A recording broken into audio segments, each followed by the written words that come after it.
Hello everyone, welcome to concept. My name is Dharmendra. आज की सीख में हम ये सीखेंगे कि किस तरीके से मैं high probability trades find out करने की कोशिश करूंगा, मतलब किस तरीके से मुझे हाई प्रोबेबिलिटी ट्रेड्स मिल सकते हैं।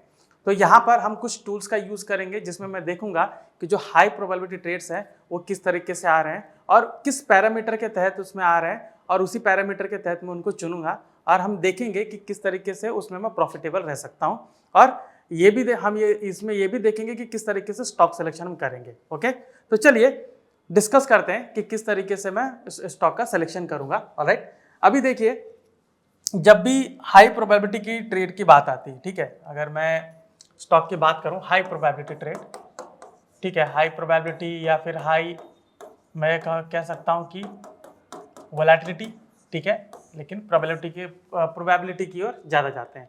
तो जब भी मैं हाई प्रोबेबिलिटी की ट्रेड्स की बात करूं तो मतलब मैं उन स्टॉक्स की बात कर रहा हूं, ठीक है, उन स्टॉक्स की बात कर रहा हूं जिसमें एक क्विक मूवमेंट आने के चांसेस हैं, एक क्विक मूवमेंट आने के चांसेस हैं। अभी क्विक मूवमेंट का मतलब ये नहीं होता है कि ये विद इन 5 मिनट्स में भाग जाएगा, ठीक है, विद इन 5 मिनट्स में भाग जाएगा, ऐसा नहीं होता है।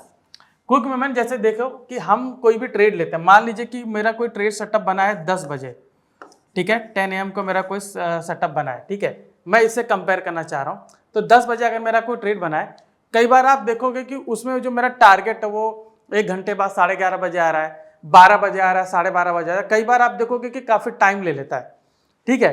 तो यहाँ पर जो 10 बजे मान लीजिए मेरा जो ट्रेड आया, उसमें मैंने देखा कि मेरा टारगेट हिट कब आ रहा है, 11 बजे आ रहा है, 12 बजे आ रहा है, ठीक है, या फिर मैं ये कहूँगा कि सीधा आप देखोगे 1 बजे भी आता है। कई बार ऐसा होता है, मैं कहूँगा कि ये जो रिलेशन है बहुत दूर है। 1 बजे ऐसा नहीं होता है कि आपको हमेशा ऐसा मिले कि आपको 3-4 घंटे में कोई मतलब टारगेट आ रहा है, लेकिन आपको ऐसा भी मौका मिलेगा कि जहाँ पर आपने मॉर्निंग में ट्रेड लिया और वो जाके आपको सेकेंड हाफ में टारगेट दे रहा है, ठीक है। और कई बार आप देखोगे कि ज़्यादातर टाइम हमने कोई ट्रेड लिया 10 बजे या 11 बजे, आप देखोगे कि थोड़ा ज़्यादा टाइम ले रहा है। ऑलराइट, तो इस टाइम में प्रॉब्लम क्या होती है? प्रॉब्लम ये नहीं है कि वो स्टॉक वहां पर जाएगा कि नहीं जाएगा, ठीक है, वो तो सेकेंडरी सिनेरियो है कि एक मैंने जो टारगेट रखा, मान लीजिए यहाँ पर मैंने बाय किया है और ये मेरा जो टारगेट है, प्रॉब्लम ये नहीं कि टारगेट तक पहुंचेगा कि नहीं, प्रॉब्लम ये होता है कि कितना टाइम लेगा, क्योंकि स्टॉक मार्केट में टाइम सबसे इंपॉर्टेंट, टाइम इज मनी, जो हम लोग बोलते हैं, एक फ्रेज, पॉपुलर फ्रेज है कि समय बहुत पैसा, समय बलवान होता है। तो यहाँ पर ये चीज हमें देखने की जरूरत है, क्योंकि अगर मैं ऑप्शन ट्रेडर हूं तो मेरे लिए टाइम बहुत ही ज्यादा इंपॉर्टेंट है, एकदम अटमोस्ट प्रायोरिटी है, क्योंकि जितना टाइम लेगा वहां पर पहुंचने में उतना ज्यादा टाइम डीके होगा। क्योंकि जो ऑप्शन का प्रीमियम है, खास करके जो नियर एक्सपायरी है, अगर यहाँ पर मैं निफ्टी में ट्रेड लेता हूं तो अगर मुझे 1-2 घंटा अगर टाइम ले रहा वहां जाने में, तो मुझे डेल्टा के हिसाब से बिल्कुल भी प्रॉफिट नहीं देगा। जैसे कि मान लीजिए कि कोई जो ऑप्शन मैंने लिया, एटीएम का ऑप्शन मैंने मान लीजिए निफ्टी का लिया, वो 200 रुपये चल रहा है, तो डेल्टा जो एटीएम का है वो होता है 0.5 के आसपास। मतलब कि अगर निफ्टी 100 पॉइंट अगर जाता है तो मुझे 50 रुपये देने की क्षमता रखता है वो। ओके, तो मान लीजिए कि मेरा टारगेट है 200 पॉइंट, तो यहाँ पर 200 पॉइंट के हिसाब से मुझे 100 पॉइंट मिलना चाहिए निफ्टी में, लेकिन वहां 200 पॉइंट पहुंचने में वो 12 बज गया या 11 साढ़े 11 बज गया, मतलब 1.5 घंटा टाइम लगाया।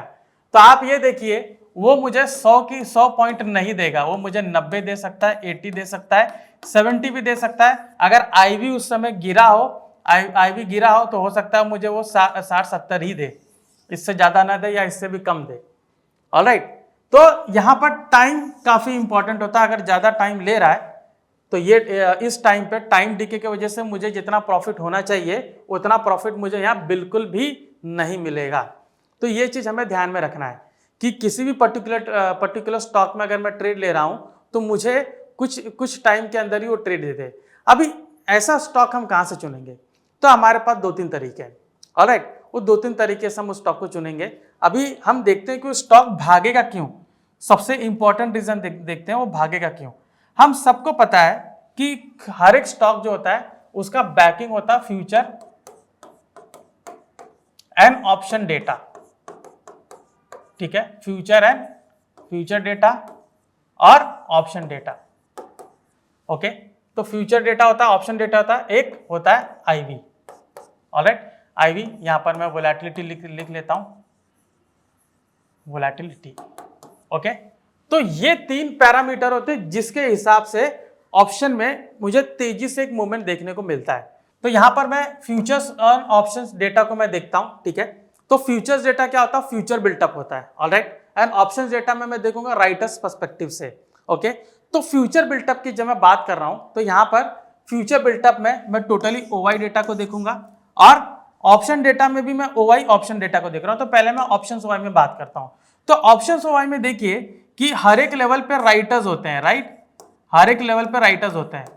तो वहां पे क्या होता है, जो ये राइटर्स होते हैं ना, पुट राइटर्स, कॉल राइटर्स, अगर ये तेजी से कम हो रहे हैं, बढ़ रहे हैं, तो आप समझ जाइए कि वहां पर डेटा चेंज हो चुका है। अभी आप ये देखिए अगर पुट राइटर डेटा अचानक से बढ़ना शुरू हुआ तो वहां पर आप समझ जाइए कि एक मोमेंटम आपको आने वाला है, ठीक है। ये हमें ओपन इंटरेस्ट में क्लियरली दिखता है कि ऑप्शन राइटर्स जो लेवल है वहां पर इंक्रीमेंट ज्यादातर हो रहा है, तो वहां पर आपको एक बिग मूवमेंट मिलने के चांसेस होते हैं, क्योंकि पुट राइटर्स जो होते हैं वो वहीं पर पुट राइट करते हैं जहां पे मार्केट ऊपर जाने की संभावना होती है, और कॉल राइटर्स वहां पे राइट ज्यादा करेंगे जहां पे मार्केट नीचे जाने की संभावना होती है।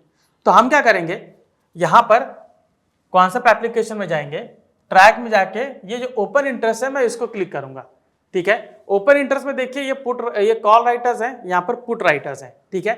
यहां पर आप क्लियरली देख रहे हो कि ये जो राइटर्स हैं हर एक लेवल पे आपको राइटर्स यहां पर दिखेंगे, ठीक है।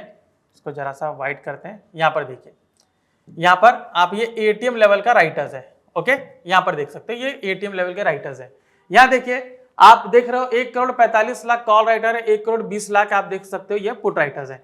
अभी इनके डेटा में जो चेंजेस आएगा वहां पर आपको क्विक मूवमेंट मिलने के चांसेस होते हैं।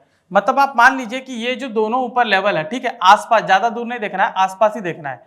तो इसमें जैसे कॉल राइटर अचानक से बढ़ना शुरू हो गया, ठीक है, अभी देख सकते हो अभी तुरंत बढ़ा, ये भी बढ़ा, ठीक है। कॉल राइटर्स अगर इस तरीके अचानक से बढ़ रहे हैं तो आप समझ जाइए कि प्राइस यहां पर नीचे गिरने वाला है, ओके। और साइमल्टेनियसली मुझे क्या देखना चाहिए कि पुट राइटर्स थोड़ा सा वहां पर कम होना चाहिए, ओके। लेकिन पुट राइटर्स अगर स्टेबल रहते हैं, ज्यादा उसमें बढ़ नहीं रहे, तो वहां पर आप देखोगे कि प्राइस मोमेंटम मिलेगा, मुझे कुछ खास नहीं मिलेगा, ऑलराइट। तो ये जो ओपन इंटरेस्ट का डेटा है ऑप्शन वाई में, इस तरीके से मैं एक स्टॉक को देख सकता हूं। मतलब मान लीजिए कि किसी मेरा कोई फेवरेट स्टॉक है जिसमें मुझे ट्रेड लेना होता है, तो मैं इस तरीके से वो डेटा को नाप सकता हूं। तो मतलब मैं अगर किसी सपोर्ट या रेजिस्टेंस से देख रहा हूं तो ओपन इंटरेस्ट को मैं देख सकता हूं कि ये मेरा रेजिस्टेंस है, ये सपोर्ट है, तो यहां से प्राइस नीचे आएगा, तो इस तरीके से मुझे जो प्रॉफिट मुझे दे सकता है। अभी देख सकते हो कि यहाँ पर जो ओवाई है तुरंत बढ़ गया था, 1,45,00,000 था, अभी देखो 1,60,00,000 हो गया। तो वहां पर आप देख सकते हो जो प्राइस है अभी नीचे गिरा, ओके। तो इस तरीके से आप क्लियरली देख सकते हो कि डेटा जो चेंज होता है तो वहां पर आपको एक मूवमेंट मिलने के चांसेस होते हैं, क्विक मूवमेंट मिलने के चांसेस होते हैं, ऑलराइट। तो ये हो गया ओपन इंटरेस्ट के हिसाब से, मतलब ऑप्शन डेटा के हिसाब से। अभी आते हैं जो ज्यादा कारगर है, ठीक है। ऑप्शन डेटा ठीक है कारगर होता है, लेकिन ये ज्यादातर सपोर्ट और रेजिस्टेंस के पास ही होता है। बाकी फ्यूचर और ये आईवी है, ये मैं स्ट्रैटेजी के हिसाब से जा सकता हूं। मतलब मान लीजिए अगर मेरी स्ट्रैटेजी सपोर्ट और रेजिस्टेंस के अलावा कुछ है तो उसमें मैं इसको यूज कर सकता हूं। जैसे यहां पर जो ओवाई डेटा है, ठीक है, अभी आप देखिए हम सब जानते हैं कि जो फ्यूचर का ओवाई डेटा है वहां पर आप ये देखिए कि जो ओवाई डेटा अगर बढ़ता है तो प्राइस भी साथ में अगर बढ़ रहा है, ठीक है, तो ये आपका लॉन्ग बिल्टअप होता है। और अगर ओवाई डेटा गिर रहा है, प्राइस आपका गिर रहा है, तो ये आपका लॉन्ग अनवाइंडिंग होता है, ऑलराइट। सिमिलरली अगर ओवाई बढ़ रहा है, प्राइस आप देख सकते हो गिर रहा है, तो ये आपका क्या हो गया, शॉर्ट बिल्टअप हो गया, ओके, शॉर्ट बिल्टअप हो गया। और वहीं पर अगर ओवाई जो है वो गिर रहा है और प्राइस जो है वो बढ़ रहा है, तो ये आपका शॉर्ट कवरिंग हो गया, ऑलराइट। तो इसमें सबसे इंपॉर्टेंट मेरे लिए होगा long built up and short built up. अभी आप देखो कि जो फ्यूचर बिल्टअप का जो मैं डेटा देखता हूं वहां पर आप देखिए कि आपको डे के हिसाब से दिया जाता है, ठीक है, ए और डी, मतलब जो भी डे वाइज आप देखोगे वहां पर जो डेटा चेंजेस होता है वो आपको दिखेगा। तो ट्रैक में हम जाएंगे, बिल्टअप्स के सिंबल पे हम जाते हैं, ओके। तो वहां पर फ्यूचर हुआ हिस्टोरिकल अगर मैं सेलेक्ट करता हूं तो इसमें आप देखो आपको डे के हिसाब से यहाँ पर डेटा मिलता है, ये जो है, ठीक है। इसमें मैंने निफ्टी देखा तो यहाँ पर देखिए डे के हिसाब से यहाँ पर आपको शॉर्ट बिल्टअप लॉन्ग बिल्टअप दिखता है, लेकिन मुझे इंट्राडे के हिसाब से अगर मुझे देखना है कि शॉर्ट या लॉन्ग बिल्टअप जो अभी रिसेंट डेटा जो चेंज हुआ है उसमें मुझे किस तरीके से प्रॉफिट मतलब ट्रेड मिल सकता है, तो हम क्या करेंगे, बिल्टअप स्क्रिप्ट सिंबल को सेलेक्ट करेंगे। इसमें हमें क्या देखना है कि निफ्टी और बैंक निफ्टी अलाइन कर रहे हैं कि नहीं। ओके, अभी आप देख सकते हो कि निफ्टी शॉर्ट में है लेकिन बैंक निफ्टी लॉन्ग में है, तो यहाँ पर ट्रेड लेना डेंजर है, बिकॉज हो सकता है मार्केट ज्यादा साइडवेज रहे क्योंकि दोनों अपोजिट में है। जब तक ये दोनों अलाइन नहीं करेंगे तब तक मैं ट्रेड नहीं लूंगा। अभी यहाँ पर मैं क्या करूंगा, जब निफ्टी बैंक निफ्टी दोनों लॉन्ग में है तो मैं यहाँ पर जो लॉन्ग वाले स्टॉक है मैं पहले उनको पिकअप करूंगा, जिनका डेटा आप देख सकते हो कि जो बढ़ रहा है। यहाँ पर आप देख सकते हो कि जैसे डिलीवरी है, केपीआई टेक है, टाटा एलेक्स है, इनके में देख सकते हो ओवाई बिल्टअप बढ़ते जा रहा है, तो मैं ओवाई बिल्टअप जिसमें बढ़ रहा है मैं उसको ट्रेड पहले पिकअप करूंगा, ठीक है, इन सब में। और साथ ही साथ में मैं देखूंगा कि कौन सा लॉन्ग बिल्टअप है, मैं शॉर्ट बिल्टअप में नहीं जाऊंगा। ओके, तो ये मेरा हाई प्रोबेबिलिटी स्टॉक मैं यहाँ से इजीली पिकअप कर सकता हूँ जो निफ्टी बैंक निफ्टी को अलाइन कर रहे हैं। अभी निफ्टी शॉर्ट में बैंक निफ्टी लॉन्ग में तो मैं यहाँ पर ट्रेड बिल्कुल नहीं लूंगा, लेकिन निफ्टी शॉर्ट में बैंक निफ्टी भी शॉर्ट में आ जाता है तो मैं यहाँ पर शॉर्ट वाले ट्रेड पहले लूंगा, ठीक है। शॉर्ट वाले ट्रेड ये देख सकते हो जिनका ओवाई बढ़ रहा है, प्राइस नीचे गिर रहा है, तो मैं उन स्टॉक को पहले पिकअप करूंगा क्योंकि वो हाई प्रोबेबिलिटी स्टॉक्स हैं, उसमें मुझे ट्रेड अच्छे से मिल सकता है। अभी ये तो हो गया कि आप निफ्टी बैंक निफ्टी को आप देख रहे हो, लेकिन मान लीजिए कि मेरी कोई स्ट्रैटेजी है जिसमें रेजिस्टेंस ब्रेकआउट करके जा सकता है, सपोर्ट ब्रेकआउट करके जा रहा है, लेकिन मुझे देखना है कि यहाँ पर ओवाई डेटा उसके हिसाब से सक्सेस कितना हो सकता है। ओवाई डेटा के हिसाब से मैं देखूंगा कि बैकिंग है या नहीं, क्योंकि अगर कोई रेजिस्टेंस ब्रेकआउट कर रहा है उस पे उस स्टॉक में अगर ओवाई की बैकिंग रहेगी तो वो ब्रेकआउट सस्टेन करने के चांसेस होता है। तो इसमें मान लीजिए कि मैं 5 मिनट का चार्ट देख रहा हूं, तो मुझे ये देखना होगा कि लास्ट 5 मिनट्स में किसमें बिल्टअप बढ़ रहा है। ओके, तो अगर वो बिल्टअप बढ़ रहा है तो मतलब वो सस्टेन करेगा। तो हम क्या करेंगे, हम जाएंगे ट्रैक में और सेलेक्ट करेंगे इंट्राडे मूवर्स। ओके, तो अभी मान लीजिए यहां पर भी मैं वही चीज करूंगा कि निफ्टी बैंक निफ्टी के हिसाब से मैं देखूंगा कि वो अप ट्रेंड है तो यहाँ पर अप ट्रेंड के स्टॉक देखूंगा, अगर वो डाउन ट्रेंड है तो मैं डाउन ट्रेंड के स्टॉक देखूंगा। देखिए इंट्राडे मूवर्स क्या बताता है आपको कि विद इन टाइम फ्रेम, जो टाइम फ्रेम आप सेट करोगे, अगर उस टाइम फ्रेम में किसी पर्टिकुलर स्टॉक में बिल्टअप अचानक से इंक्रीज हो रहा है तो वो स्टॉक यहाँ पर आपको बताया जाएगा। मतलब ये कि अगर बुलिश वाला जो स्टॉक रहेगा, मान लीजिए लॉन्ग बिल्टअप उसमें आ रहा है पिछले 5 मिनट में, 3 मिनट में, 2 मिनट में, 15 मिनट में, जो भी आप टाइम फ्रेम सेट करोगे तो यहाँ पर आपको बताएगा, तो उसके मुताबिक आप उसमें ट्रेड ले सकते हो क्योंकि उसकी प्रोबेबिलिटी बढ़ जाएगी ऊपर जाने में या नीचे जाने में। तो यहाँ पर जैसे मैंने आपको कहा कि मुझे 2 चीज पे ज्यादा फोकस करना है, लॉन्ग बिल्टअप और शॉर्ट बिल्टअप, दोनों यहाँ पर है, ठीक है। अभी इसमें ऊपर फ्रीक्वेंसी जो आप देख रहे हो ये टाइम का है, तो 1 मिनट में किसमें टाइम बिल्टअप हो रहा है ये दिखा रहा है। अभी 1 मिनट में अगर मुझे देखना है तो मैं बिल्टअप के हिसाब से नहीं जाऊंगा, मैं वहां पर सिंपली मैं चार्ट के हिसाब से देखूंगा क्योंकि 1 मिनट में बिल्टअप हमेशा चेंज होता रहता है। तो यहाँ पर 1 मिनट में बिल्कुल नहीं लूंगा, मैं यहाँ पर जाऊंगा 5 मिनट में। ओके, कि 5 मिनट थोड़ा रिलायबल है इंट्राडे के लिए। तो जैसे यहाँ पर आप देख सकते हो टाटा कम्युनिकेशन है, एनसीसी है, इंडसइंड बैंक है, टाटा एलेक्साई है, ठीक है, पेटीएम है। तो मैं जैसे टाटा एलेक्साई है इसको मैं सेलेक्ट करता हूँ। ओके, तो टाटा एलेक्साई के क्या करूंगा, मैं चार्ट पे जाता हूँ। ऑलराइट, तो टाटा एलेक्साई जरा मैं यहाँ पर टाइप करता हूँ, just a minute, let it load. Okay, so Nifty है, ये 15 मिनट का चार्ट है, यहाँ पर मैं टाटा एलेक्साई टाइप करता हूँ, ये रहा, और देखूंगा टाटा एलेक्साई में कि पिछले 5 मिनट में वहां पर क्या चेंजेस आया हुआ है, जिसके मुताबिक मुझे उसमें ट्रेड लेना चाहिए। अभी आप देख सकते हो कि ये 5 मिनट में यहाँ पर इसका डेटा आप देख सकते हो कि ये पूरा जो रेजिस्टेंस है इसको ब्रेक करने की कगार पर है। ओके, तो ये जो टाटा एलेक्साई है यहाँ पर ब्रेक करके सस्टेन करेगा, इसकी जानकारी कौन दे रहा है, इंट्राडे मूवर्स में लॉन्ग बिल्टअप। तो यहाँ पर अगर लॉन्ग बिल्टअप मुझे दिख रहा है कि 5 मिनट में पूरा बढ़ते जा रहा है यहाँ पर, तो मैं इसको लाइन यहाँ पर बना लूंगा और यहाँ पर अगर मैं ट्रेड लेता हूँ, जैसे ही ब्रेकआउट करेगा यहाँ पर मैं ट्रेड लूंगा, तो इसी के लोवेस्ट स्ट्राइक पे मैं वहां पर स्टॉप लॉस रखूंगा जो लेटेस्ट स्विंग है, ठीक है। तो इस तरीके से मैंने बिल्टअप को एनालाइज किया और बिल्टअप के हिसाब से मैं यहाँ पर ट्रेड को एग्जीक्यूट करूंगा। ओके, अगेन चलते हैं ट्रैक पे जाके, यहाँ पर इंट्राडे मूवर्स को मैं देखता हूँ। अभी मुझे इसमें 5 मिनट में देखना है कि शॉर्ट वाले कौन से हैं। तो पीआई मुझे दिख रहा है, आईआरएफसी दिख रहा है, डिलीवरी दिख रही है मुझे, ठीक है, पीडीएलआर दिख रहा है, नवीन फ्लोर दिख रहा है, अतुल दिख रहा है मुझे।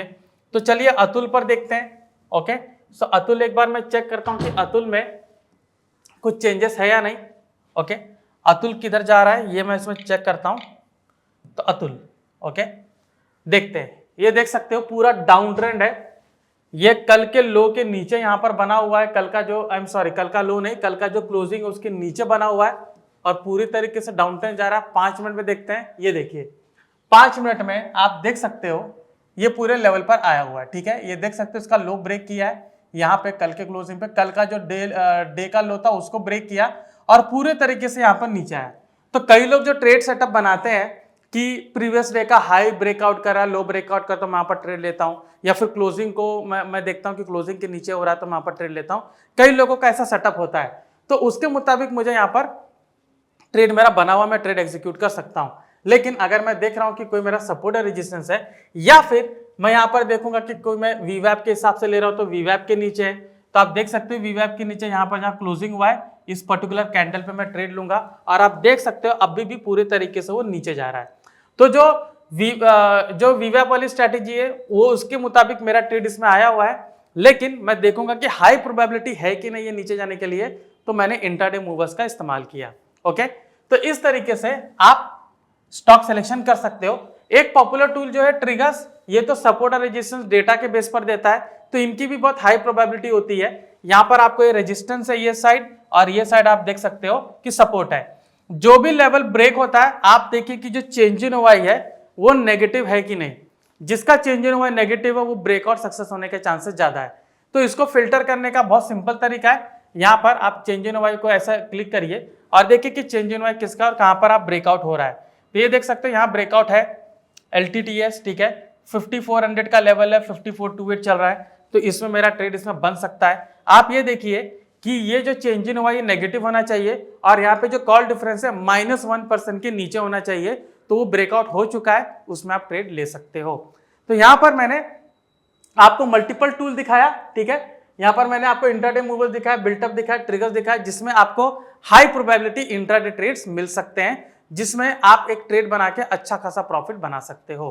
ठीक है, तो ये था आज का सेशन की हाई प्रोबेबिलिटी स्टॉक्स किस तरीके से फाइंड आउट किया जा सके, ताकि मैं उसमें एक अच्छा खासा प्रॉफिटेबल ट्रेड बना सकूं। ऑलराइट, सो अगर ये वीडियो आपको पसंद आए तो प्लीज लाइक एंड शेयर कीजिएगा, और भी ऐसे जानकारीपूर्ण वीडियो जाने के लिए कॉन्सेप्ट से जुड़े रहिए। मैं धर्मेंद्र राजभर, आपका धन्यवाद।